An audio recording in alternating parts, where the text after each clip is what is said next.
दोस्तों, दिवाली की एक और कहानी। कई साल पहले की बात है। बादलपुर गांव में संदीप नाम का आदमी रहता था। उसके पास एक गाय थी और वह उस गाय का दूध बेचकर कुछ पैसे कमा लिया करता था। एक दिन वह अपने गाय को चराने के लिए जंगल की ओर लेकर गया। उधर उसकी गाय जंगल में चर रही थी और वह इधर उधर देख रहा था। उसने नदी में एक बहता हुआ बोतल देखा। वह उस बोतल को उठा लेता है। तुम कौन हो और तुम इस बोतल के अंदर कैसे कैद हो गए? किसने तुमको बंद किया इस बोतल के अंदर? जल्दी बताओ मुझे, कौन हो तुम? देखो, मुझे एक शैतानी जादूगर ने इस बोतल के अंदर कैद कर लिया है। मुझे इस बोतल से बाहर निकाल दो। मैं तुम्हारा कोई भी मदद कर सकता हूँ। उसके बाद संदीप उस बोतल को खोल देता है और वह दानव उस बोतल से बाहर निकल आता है। संदीप उस दानव को देखकर एकदम डर जाता है। मैं दिखता खतरनाक हूँ, लेकिन मैं तुमको कुछ नहीं करूँगा। तुमने मेरी जान बचाई है। कभी भी मदद चाहिए तो मेरे पास आ जाना। उसके बाद संदीप अपने घर की ओर चला जाता है और वह दानव जंगल की ओर चला जाता है। कुछ दिन बाद संदीप अपने खेत में खुदाई कर रहा था। तभी उसकी नज़र किसी चीज़ पे पड़ी। वह चीज़ कोई मोबाइल जैसा लग रहा था। वह उसको ऑन कर देता है और उस पे लिख कर आता है कि खेल शुरू करने के लिए ओके दबाएं। वह शाम को घर पे आके वह खेल खेलना शुरू कर देता है। उस गेम के अंदर एक आदमी धीरे धीरे आगे बढ़ रहा था।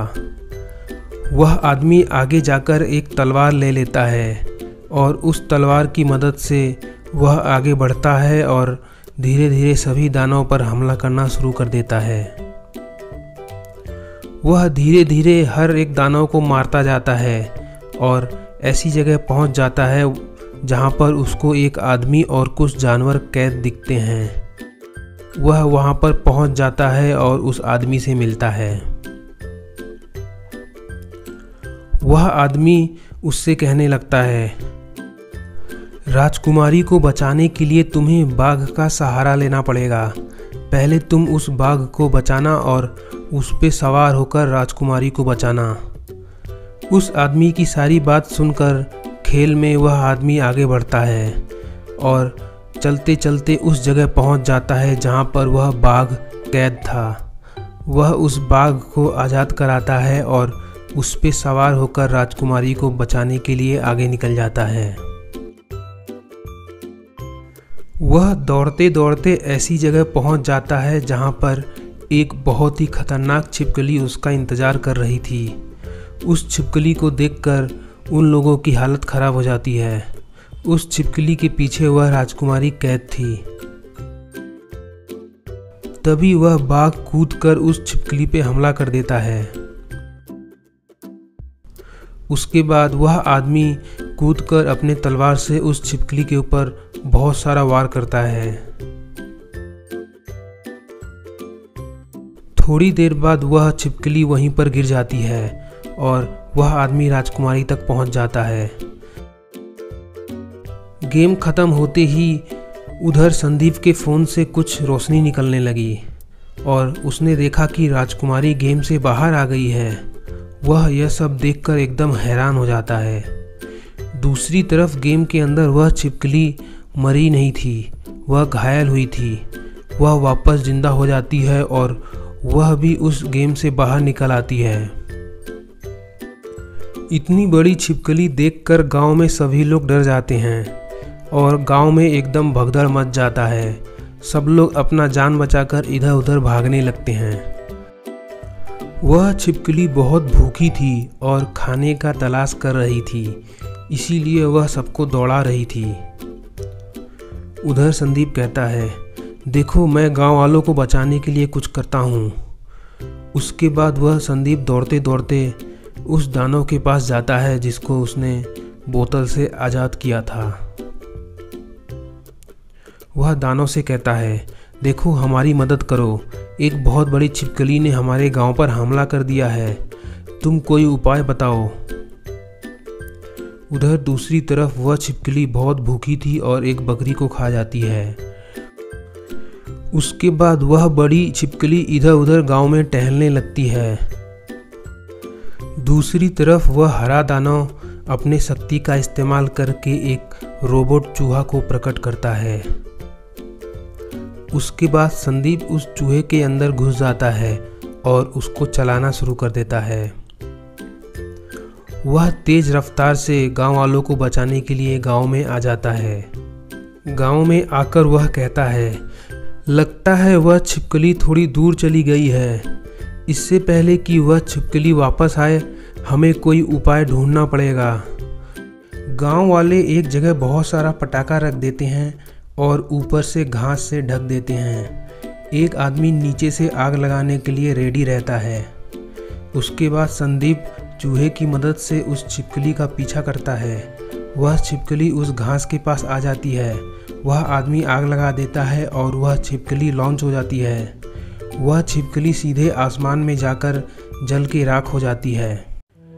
हाय दोस्तों, एक और मज़ेदार कहानी, खतरनाक दानव। यह कहानी शुरू होता है चंदनपुर नाम के गांव से और उसी गांव के पास एक बहुत ही घना जंगल था। उस जंगल में तरह तरह के जानवर रहा करते थे और उसी जंगल में दो बहुत ही खतरनाक दानव रहा करते थे। वह रोज जंगली जानवरों का शिकार करते और उनको खा जाया करते थे। इसी तरह एक दिन उन्होंने एक गोरिल्ला और एक भालू को बहुत देर तक दौड़ाया और बाद में उन्होंने भालू को दोनों ओर से घेर लिया। उसके बाद वह भालू को दोनों ओर से घेर के उसको डंडा मार मार के बेहोश कर देते हैं और वह उसको खा जाते हैं। एक दिन वह दोनों दानव अपना भोजन करके आराम से सो रहे थे। तभी रात को आसमान से बहुत सारे पत्थर नीचे गिरने लगते हैं और उसमें से एक पत्थर आके उस दानव पे गिरता है। एक दानव किसी तरह अपना जान बचा के वहाँ से भाग निकलता है, लेकिन एक दानव उस पत्थर के चपेट में आ जाता है और उस पत्थर के अंदर से अजीब अजीब तरह के तत्व निकलते हैं और उसकी वजह से वह दानव बहुत ही बड़ा बन जाता है और वह बहुत ही खतरनाक बन जाता है। उसके बाद वह छोटा दानव और बड़ा दानव दोनों मिलके सभी जंगली जानवरों का शिकार कर लेते हैं और धीरे धीरे उस जंगल में सभी जानवर कम होने लगते हैं। भूख ज़्यादा लगने के कारण वह दानव और शिकार खोजने के लिए गांव की ओर बढ़ने लगते हैं और एक दिन वह दौड़ते दौड़ते सीधे गांव में घुस जाते हैं। उन दानव को देखकर सभी गांव वाले एकदम डर जाते हैं और एकदम भगदड़ मच जाता है। उनमें से एक कहता है, अरे इतना बड़ा दानव ये कहाँ से आया? ऐसा कहकर सभी गांव वाले इधर उधर भाग जाते हैं। वह दानव बहुत देर तक गांव में तोड़फोड़ मचाते हैं और उसके बाद बहुत सारे जानवरों को अपने हाथ में पकड़ के उसको लेकर वहां से चले जाते हैं। इस तरह वह दानव रोज उस गांव में आने लगे और धीरे धीरे सभी जानवरों को उठाकर लेकर जाने लगे। वह दानव रोज जानवरों को उठाकर लेकर एक गुफा में जाते हैं और उस गुफा में एक सुरंग था, उसके अंदर छुपकर बैठ जाते हैं। दानव रोज रोज बहुत सारे जानवरों को उठा ले जाते हैं। इस तरह गांव वाले बहुत परेशान हो गए थे और उनके सभी जानवर ख़त्म हो चुके थे। गांव वाले बहुत दुखी थे। उनको लगा अब उनकी बारी है, वह दानव उनको ना उठा ले जाएं। एक गांव वाला बोला, देखो भाई, हमको कुछ करना चाहिए। यह दानव तो बहुत खतरनाक है और बड़े हैं, हम तो इनको मार भी नहीं सकते। हाँ, तुम बिल्कुल ठीक कह रहे हो, हमको कुछ करना चाहिए, नहीं तो ये हमें भी उठा ले जाएंगे। बहुत परेशान है पूरे गांव वाले, चलो दानव का पीछा करते हैं।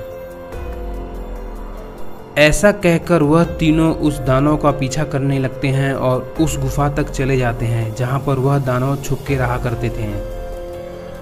वह किसी तरह उस सुरंग के पास पहुंच जाते हैं, लेकिन जैसे ही वह सुरंग के पास पहुंचते हैं उसमें से छोटा वाला दानव बाहर आ जाता है और उसको देखकर किसी तरह वह अपना जान बचा के वहां से भाग निकलते हैं। दिवाली आने वाला था और पूरे गांव वाले बहुत परेशान हो चुके थे। तभी एक बोला, देखो गांव वालों, तुम सभी अपने सभी पटाखे लेकर यहाँ पर आओ, हम उनसे 3 बड़े बड़े रॉकेट बनाएंगे। वह तीनों उस गुफा के पास एक सुरंग खोदते हैं और अपने तीनों रॉकेट लेकर वहाँ पर आ जाते हैं और दानव को मारने का पूरा प्लान तैयार कर लेते हैं। वह पहले एक एक करके सभी रॉकेट को उस सुरंग के अंदर डाल देते हैं और उसके बाद वह तीनों खुद उस सुरंग के अंदर कूद जाते हैं। सुरंग के अंदर जाने के बाद उन्होंने तीनों रॉकेट को उस दानव की ओर लगा दिया था। उसी सुरंग के दूसरी ओर वह दानव छुपकर बैठे हुए थे। उनको पता भी नहीं था उनके साथ क्या होने वाला है। तभी वह तीनों उस रॉकेट को छोड़ देते हैं और वह रॉकेट जाके सीधे उन दानव से टकराता है और वह दानव वहीं पर मर जाते हैं।